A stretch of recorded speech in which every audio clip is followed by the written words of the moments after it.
नमस्कार।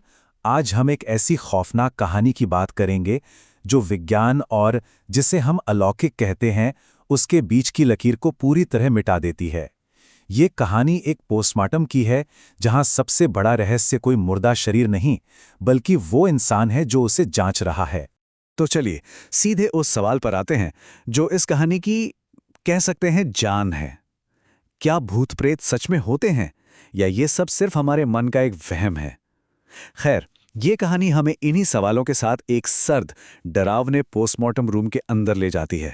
कहानी के सेंटर में है मारुति राव, एक फोरेंसिक एक्सपर्ट जिन्हें अपने काम और साइंस पर अटूट विश्वास है। पर उन्हें क्या पता था कि उसी रात उनका सामना एक ऐसे रहस्य से होने वाला है जो उनके इस विश्वास की नींव हिला के रख देगा। अब इस कहानी में दो बिल्कुल अलग तरह के किरदार टकराते हैं। एक तरफ हैं मारुति राव जो सालों से लाशों की चीरफाड़ कर रहे हैं और उनके लिए भूत प्रेत बस मनगढ़ंत कहानियां हैं। और दूसरी तरफ है दीपक, एक नया नवेला असिस्टेंट जो एकदम शांत और रहस्यमयी है। और यही दीपक मारुति राव के लिए एक बहुत बड़ी चुनौती बनने वाला था।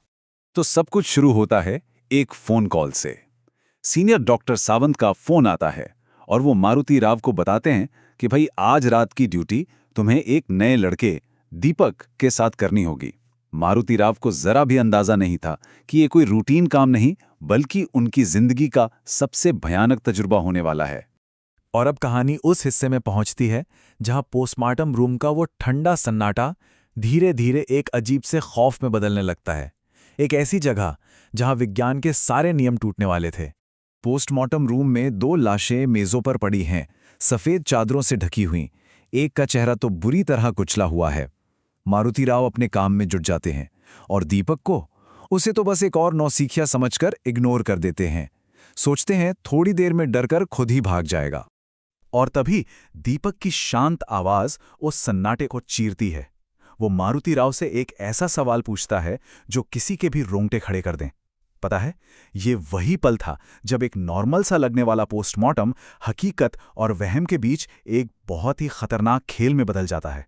अब इस अजीब से सवाल पर मारुति राव का जवाब देखिए। वो उनके घमंड और विज्ञान पर जो अंधा विश्वास था उसे साफ साफ दिखाता है। वो बस हंसकर दीपक की बात को टाल देते हैं। कहते हैं, अरे ये सब फालतू की बातें हैं, मैं इन सब चीजों में यकीन नहीं करता। लेकिन दीपक वो एकदम शांत रहता है। वो बहुत ही गंभीरता से कहता है कि किसी के मानने या ना मानने से सच्चाई तो बदल नहीं जाती। आत्माएं कहीं भी हो सकती हैं, क्या पता ठीक हमारे सामने ही हो। दीपक का ये आत्मविश्वास मारुति राव की तर्क वाली दुनिया में पहली दरार डाल देता है। दीपक की इन बातों से मारुति राव अंदर से चिढ़ जाते हैं, शायद थोड़ा घबरा भी जाते हैं। उनका वो जो प्रोफेशनल वाला नकाब था वो उतर जाता है और वो दीपक को डराने के लिए गुस्से में सर्जिकल ब्लेड सीधे लाश की गर्दन में घोंप देते हैं। ये साफ था कि अब उनकी बेचैनी और डर दोनों बढ़ रहे थे।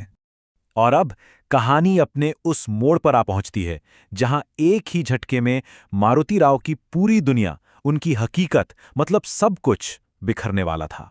एक ऐसा खुलासा जिसकी कोई कल्पना भी नहीं कर सकता। खैर, पहली लाश का पोस्टमार्टम खत्म हो जाता है। अब मारुति राव दूसरी मेज की तरफ बढ़ते हैं। वो इस बात से बिल्कुल अनजान हैं कि जिस चादर को वो हटाने जा रहे हैं उसके नीचे उनकी जिंदगी का सबसे बड़ा डर उनका इंतजार कर रहा है। वो चेहरा देखने के लिए धीरे धीरे उस सफेद चादर को पीछे खींचते हैं और उनके पैरों के नीचे से जैसे जमीन ही खिसक जाती है। मेज पर पड़ा वो दूसरा शव किसी और का नहीं बल्कि खुद मारुति राव का था। बस एक ही पल में मारुति राव के चेहरे का रंग उड़ जाता है। उनका सारा आत्मविश्वास, सारा घमंड, सब कुछ भयानक खौफ में बदल जाता है। उन्हें अपनी आंखों पर यकीन ही नहीं हो रहा था। ये एक ऐसी सच्चाई थी जैसे उनका वैज्ञानिक दिमाग मानने को तैयार ही नहीं था। तो आखिर उस रात हुआ क्या था? अब कहानी के इस आखिरी हिस्से में उस रात हुई हर अजीब घटना का राज खुलने वाला है। एक ऐसी सच्चाई सामने आने वाली है जो सुनने में तो अलौकिक है लेकिन कहानी के हिसाब से बिल्कुल लॉजिकल है। ठीक उसी पल सीनियर डॉक्टर सावंत कमरे में आते हैं और उनकी आंखों में मेज पर पड़ी उस लाश के लिए एक अजीब सी उदासी थी और उनका आना ही इस पूरी पहेली को सुलझाने वाला था। और फिर डॉक्टर सामंत जो बताते हैं वो हैरान कर देने वाला था। असल में हुआ ये था कि मारुति राव की तो रात में सोते हुए ही हार्ट अटैक से मौत हो गई थी। उनकी आत्मा, जिसे अपनी मौत का एहसास ही नहीं था, वो अपने रोज के रूटीन के हिसाब से पोस्टमार्टम करने हॉस्पिटल आ गई थी। और दीपक की खासियत ही यही थी कि वो आत्माओं को देख सकता था और उनसे बात भी कर सकता था। सोचिए, ये कितनी खौफनाक बात है। इसका मतलब है कि पूरी रात मारुति राव की अपनी आत्मा ही उस एक इंसान के साथ मिलकर पोस्टमार्टम कर रही थी जो उसे देख और सुन सकता था, और वो इंसान था दीपक। कहानी का अंत होता है दीपक के एक आखिरी ठंडे से वाक्य पर।